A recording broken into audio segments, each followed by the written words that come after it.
Picture this, a nation scarred by 14 years of civil war, its people weary, its reputation wounded, its future uncertain. Liberia stood at a crossroads, a place where hope seemed like a distant memory, and the world had all but written us off. But this is not a story about defeat. This is a story about one woman who refused to let her country remain broken. A story about faith meeting action, about quiet strength speaking louder than loud critics, and about how sometimes the right person arrives exactly at the right time. This is the story about Madam Sara Beysolow Nyanti. Hey there, welcome to NellPher Insight Remembering Our Legend series. In this edition, we are going to feature none other but Foreign Affairs Minister of the Republic of Liberia in person of Madam Sara Beysolow Nyanti.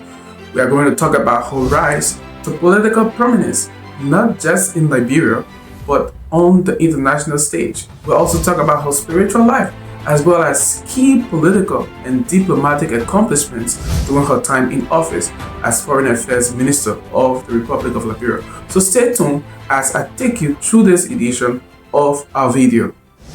When her name was announced as Foreign Minister, the criticism came swiftly and loudly. Student advocate Martin K. and Colley led the charge. Opposition voices amplified the doubt.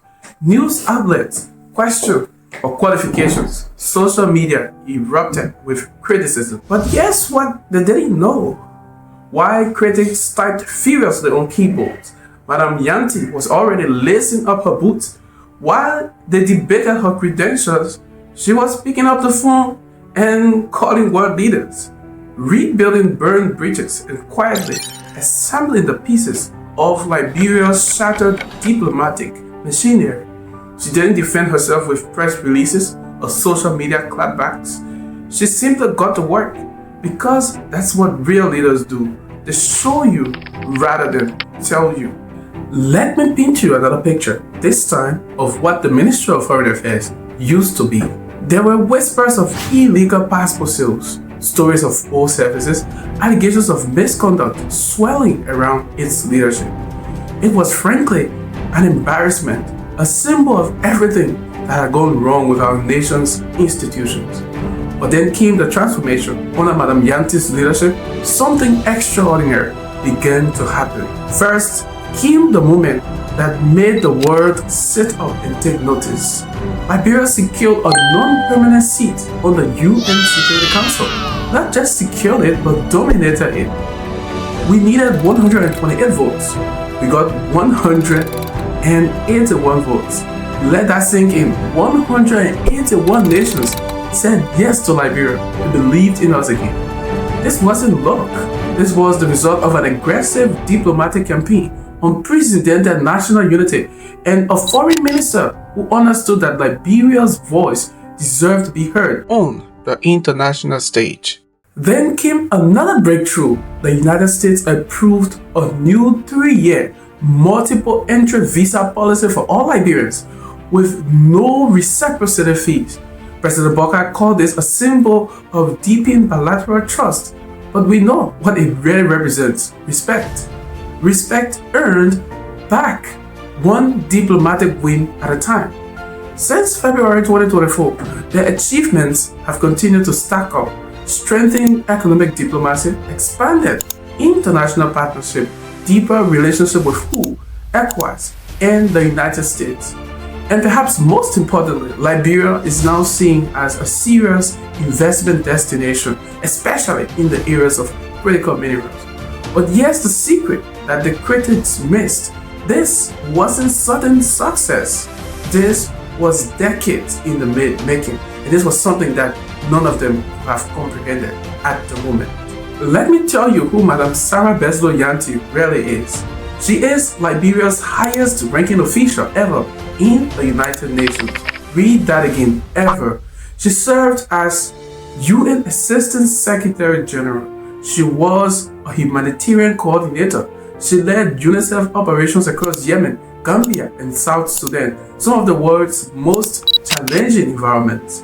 While others were building careers in comfortable offices, she was in the field, spearheading public health reforms in Liberia and guiding major global humanitarian operations. Her footprint on this world is undeniable.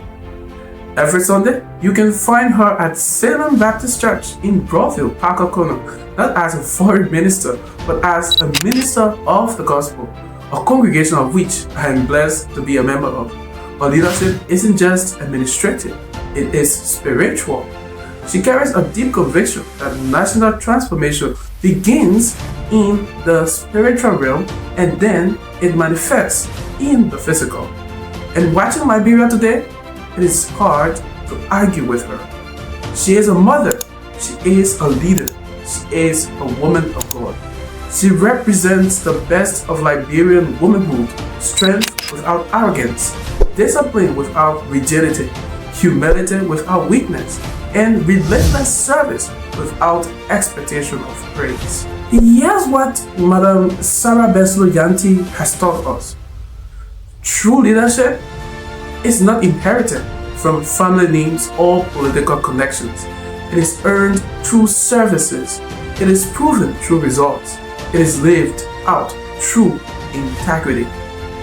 At a time when Liberia desperately needs healing, respect, and direction, she has become a steady hand guiding us toward a brighter future. Where there was broken dignity, she is restoring honor. Where there were burned bridges, she is rebuilding connections.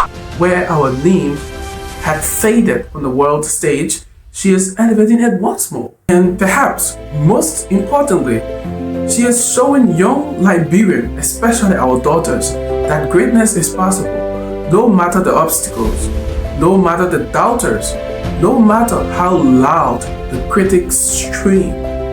Her story is more than personal achievement. It is a living testimony to what Liberia can become when capable, principled, God-fearing leaders rise to the call. Liberia is fortunate, blessed to have such a devoted daughter, a daughter who could have stayed in comfortable international positions but chose to come home, a daughter who could have walked away when the criticism came but chose to stay and fight, a daughter who sees not what Liberia is, but what Liberia can be. As we move forward into an uncertain future, may her example inspire us all to serve our nation with integrity, courage, and unwavering hope. Because when leaders like Madam Nyanti rise, Liberia rises with them. Thank you for making it to the end of this video. So this is a new series that we are trying to run. It is called Remembering Our Legends. Feel free to comment and share this video, and also let us know in the comment section if there is anyone in Liberia who is doing extremely well that you would like us to focus on and spotlight them in our video, and we will be glad to do that. Also, give us a feedback on how you feel about the video and how we can improve. Thank you so much for following NellPher Insight, where we believe that all voices must be heard and we always look on the bright side of things. Thank you so much, and see you in our next video.